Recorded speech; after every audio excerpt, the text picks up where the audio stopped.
guys! So, since ngayon, nagkakaubusan ng power station kasi nga marami nagpa-panic buying about dahil nga sa magiging mataas na yung presyo ng kuryente. So, may mga nababasa din akong mga post kung ano nga daw ba yung portable power station na pwede nilang bilhin na kayang makapagpagana ng mga basic appliances sa bahay tulad ng mga rice cooker, mga ganyan. So, meron ako ditong power station na binili ko, dati pa to. Bago pa kami magpakabit ng solar. Ito yung Blue Yeti. Tama ba? Blue Yeti o Blue Tea? Basta ganun. Blue Yeti Elite 30.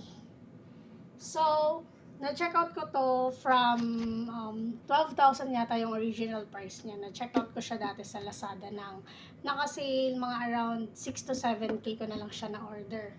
So, ngayon, susubukan natin to siyang gamitin sa pagsasaing sa aming rice cooker.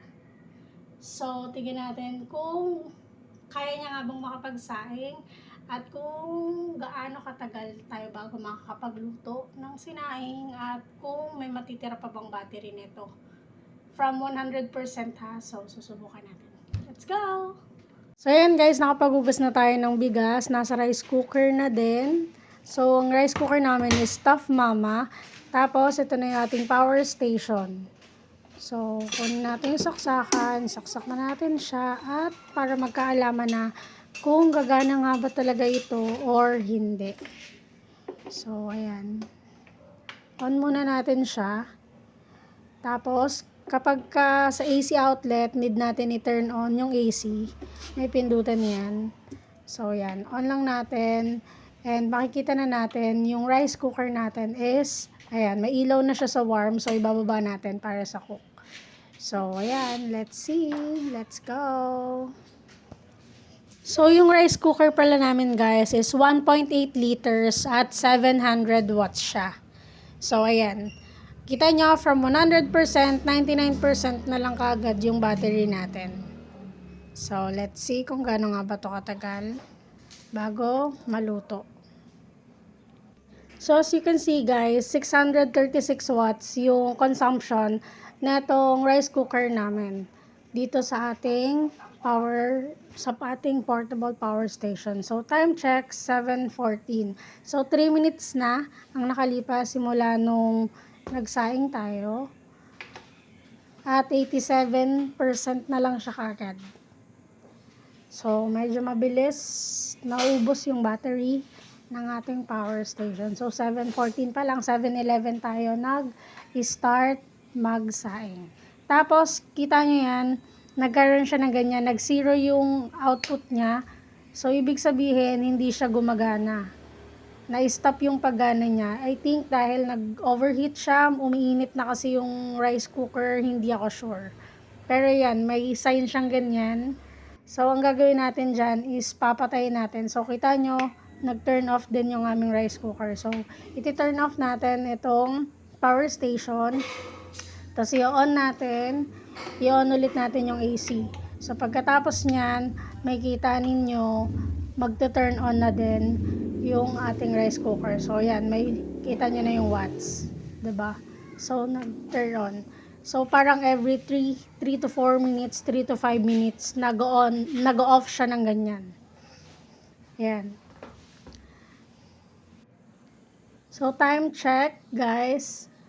It's 7:26. So, 15 minutes na nakalipas. And 52% na lang. At mga naka-10 on and off na ako nito. Tapos, ito na yung sinasaing natin. Ayan, malapit nang mahilaw. Tang-ina kaka-on and off. Para siyang nag-automatic siyang namamatay, nagdi-disconnect kapag nag-overheat. Since pakulo na to.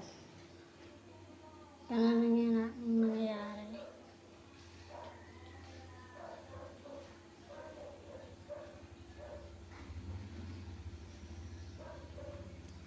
Yan, depende kasi siguro talaga sa kilowatt ng appliances. Since ayan, 634 yung gamit namin na Tough Mama na rice cooker.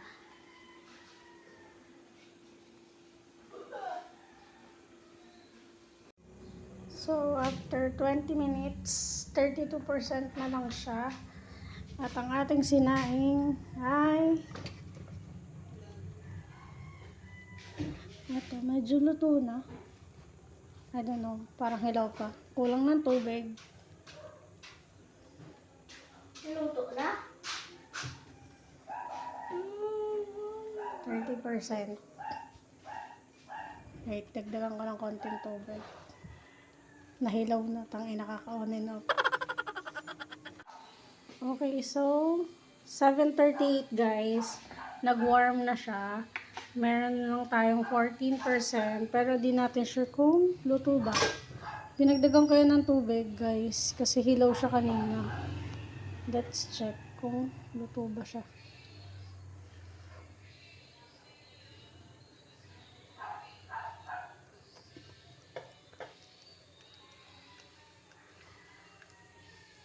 Maintindihan, hilaw ba siya? Ang hilaw pa, putang na.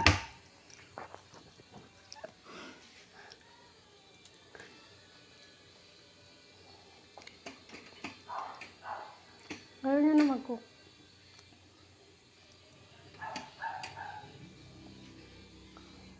Dagdagan ko pa siya ng konting tubig.